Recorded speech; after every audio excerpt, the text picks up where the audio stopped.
Halo guys, ketemu lagi.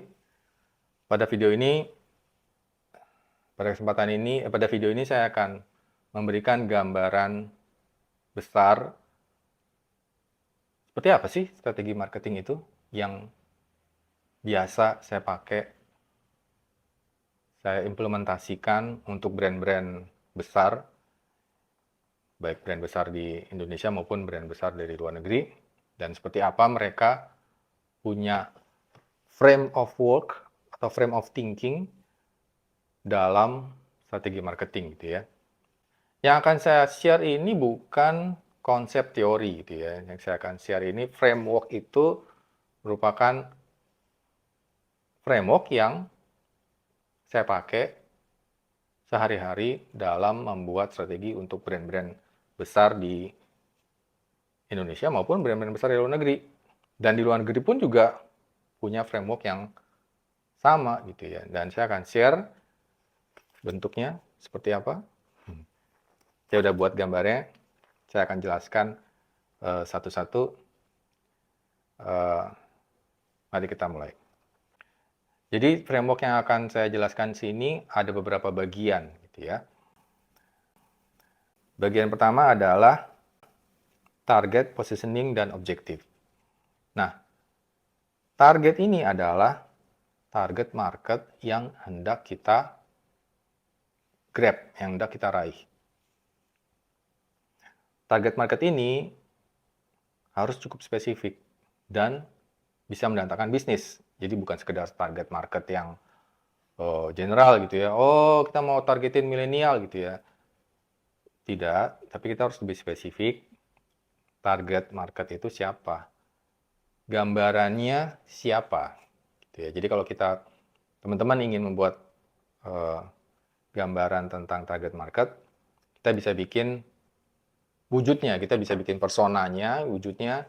Misalnya kita mau targetin ibu-ibu yang punya anak dan nunggu anaknya pulang sekolah. Nah,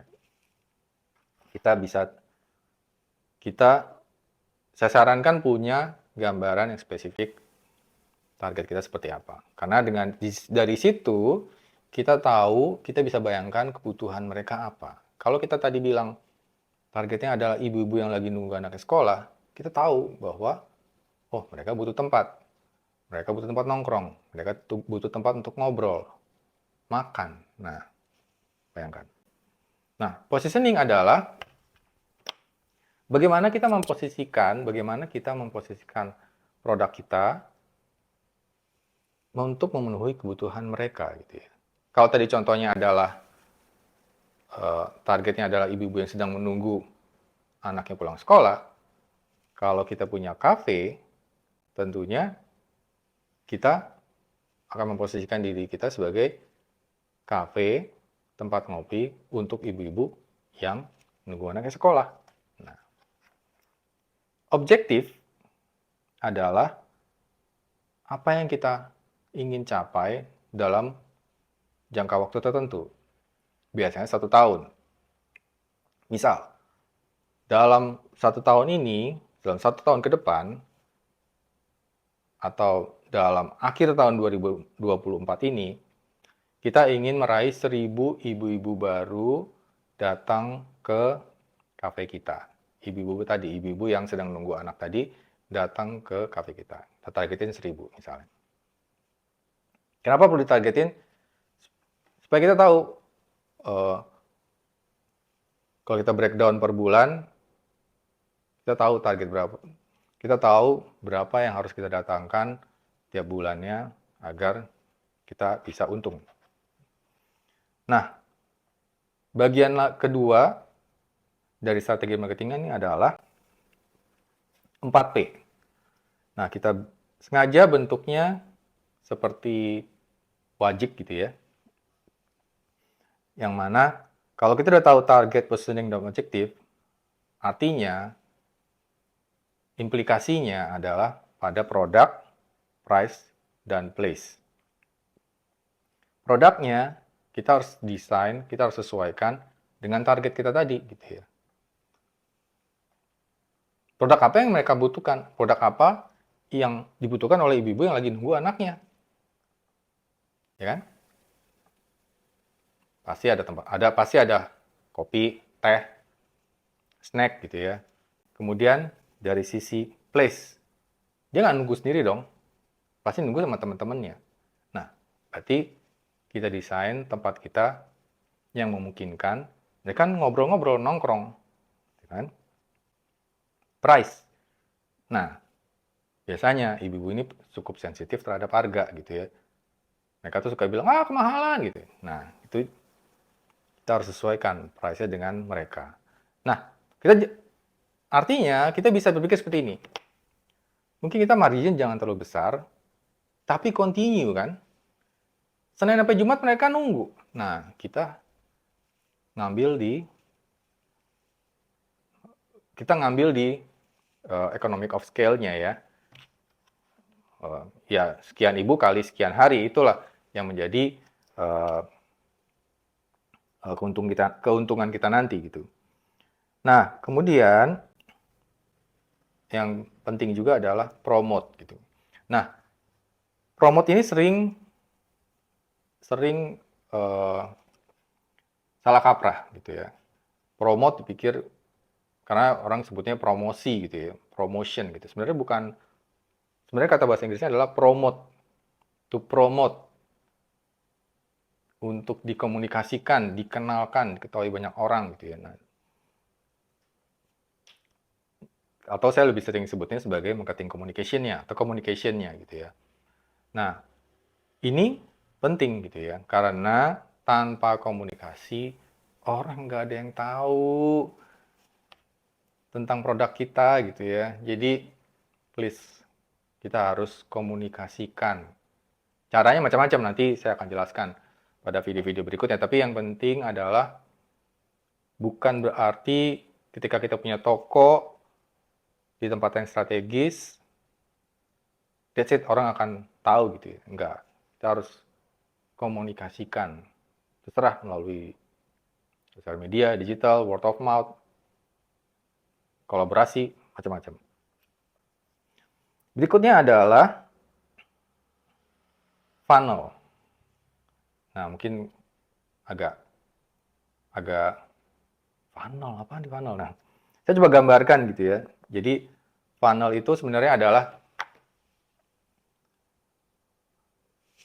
jalur gitu. Jadi kalau kita jadi kalau kita jalan raya itu ada jalurnya gitu ya.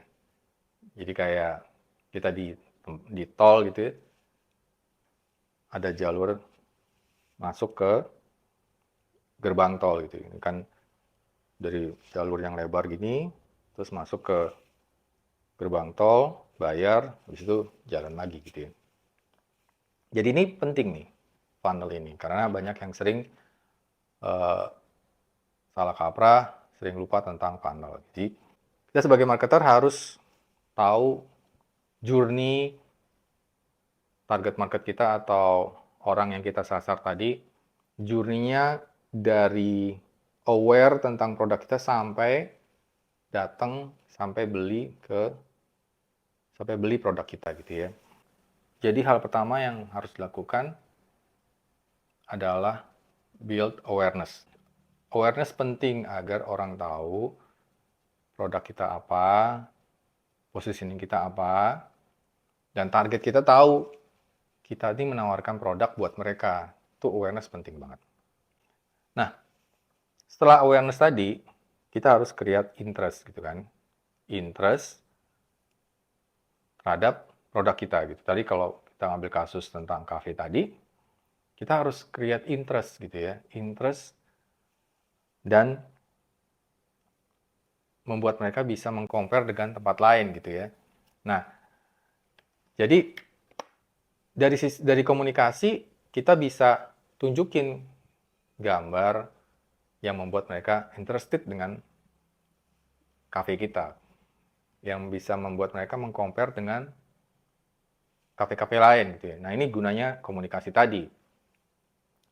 Untuk meng-create interest dan membuat mereka bisa membandingkan dengan kafe lain, ya dalam komunikasi kita harus tunjukin tempat yang nyaman, agar yang bisa membuat mereka bisa ngobrol,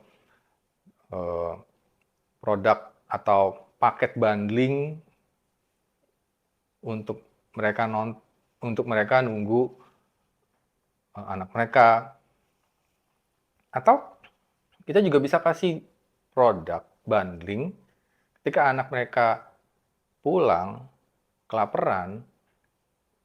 Kita bisa create produk yang cocok untuk anak mereka yang kelaparan tadi gitu loh. Jadi dengan paket ibu anak harga sekian, itu kan cukup membuat mereka interested gitu ya. Cukup membuat mereka tertarik. Wah, mendingan di sini dong dibandingkan kafe sebelah atau di Starbucks atau dimanapun itu. Karena udah ada bundlingnya. Nah, itu adalah interest dan learn gitu ya. Nah, validate atau trial ini juga penting. Terutama kalau produk makanan gitu ya. Mereka harus bisa mencoba gitu ya, mencicipi dulu gitu ya. Maka ini bentuknya adalah bisa sampling, bisa harga perdana, promo, beli minum gratis makan gitu. Ini yang mana ujungnya adalah untuk membuat mereka mencoba. Tentunya berikutnya adalah purchase. Nah, tentunya dalam purchase ini kan ada hubungannya dengan harga. Tapi kita juga harus memperhatikan cara bayar misalnya gitu ya. Ada satu tempat, sampai sekarang saya juga nggak percaya gitu loh, bahwa mereka nggak terima kris, pembayaran kris, hanya cash. Itu kan gimana gitu, maksud orang udah tertarik, suka, tapi mental gara-gara nggak terima kris atau nggak bisa terima pembayaran tertentu gitu ya. Ini bicara purchase juga tentang harga juga kaitan dengan purchase juga gitu ya. Dan yang terakhir, share. Nah, share ini penting. Jadi ketika mereka sudah datang nih, ibu ngobrol, pasti sering banget foto-foto kan. Nah, kita bisa sediain tempat untuk foto, spot, satu section yang memungkinkan ibu-ibu ini foto-foto. Channel Instagram kita bisa lebih aktif. Dan intinya bagaimana experience mereka di sini harus bisa di-share ke teman-teman ibu-ibu ini gitu. Atau share ke banyak orang.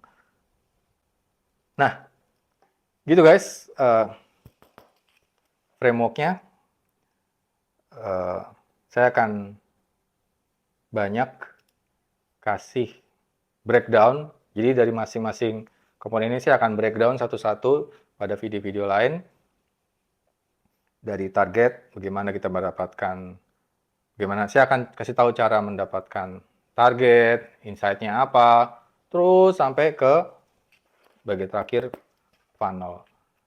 Oleh karena itu, subscribe video ini guys, karena saya akan banyak share cara-cara membuat strategi yang biasa saya lakukan di brand-brand besar. Dan share ke teman-teman yang lain agar kita bisa bangun dari brand yang kecil atau usaha kecil menjadi brand market leader. Oke guys, thank you for watching.